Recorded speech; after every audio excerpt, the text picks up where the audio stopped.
నువ్వు సిద్ధం అన్నప్పుడు మొదలు పెడతాం.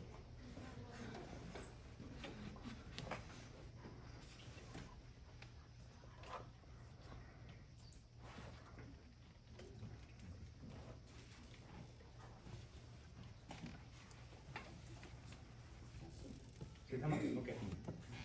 దేవుడిని నమ్మాలా అన్న అంశం మీద మాట్లాడడానికి ఉదయ్ సిద్ధంగా ఉన్నాడు. ఉదయ్, నీ సమయం శురు.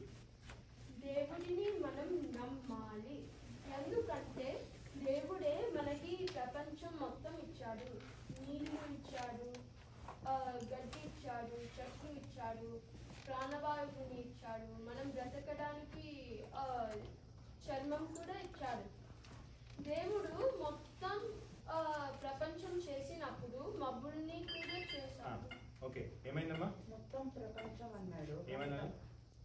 ప్రపంచం అంతా అన్నాడు కదా.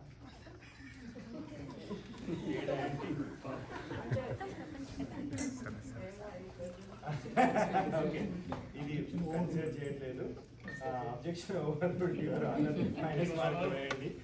ఓకే, ఉదయ్, ఇక్కడి నుంచి కొనసాగించి మాట్లాడే నీ అవకాశం శురు. దేవుడు వేడి వేడి సూర్యుడిని కూడా చేశాడు. దేవుడు అందరినీ చేశాడు అంటే మన. ఓకే, ఏమైంది? అందరినీ అన్నాడు, అందరినీ అన్నాడు కదా. ఓకే, అది పర్వాలేదు. మనం ఈ మాటల ధోరణిలో అందరినీ అనడం మామూలే, ఓకేనా? కానీ వాడు ఇంకా దేవుడు ఏమేం చేశాడో ఇంకా చెప్పబోతున్నాడు.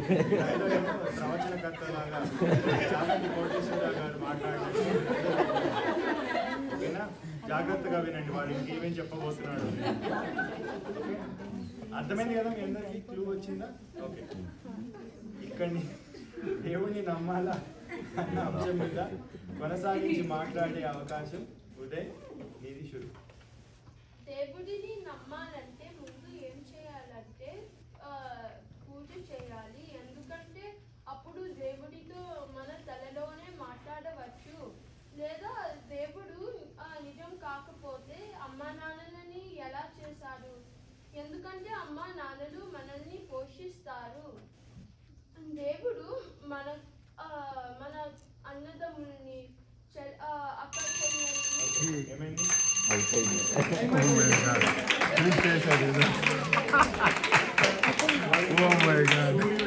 చంద్రుడు అన్నాడు, బంధువులు అన్నాడు, అన్నదమ్ములు అన్నాడు, ఇంకా ఏవేవో చెప్పాడు. నువ్వు నాకు నచ్చావు సినిమా.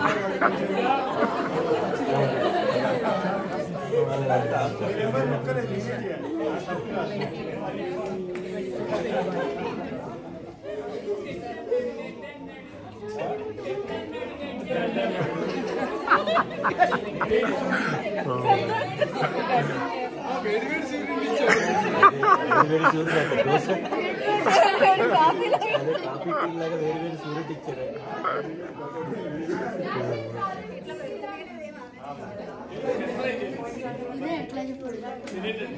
వేడి వేడి టీ ఇస్తారు కదా,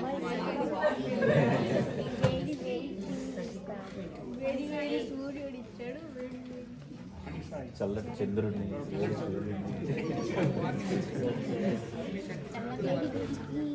చల్ల చల్ల కాఫీ, చల్ల కాఫీ.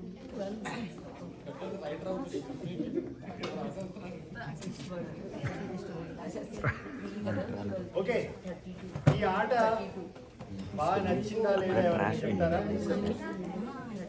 ఓకే, ఒక్క నిమిషం ఆగండి. పిల్లలు చెప్తారు, చెప్పండి.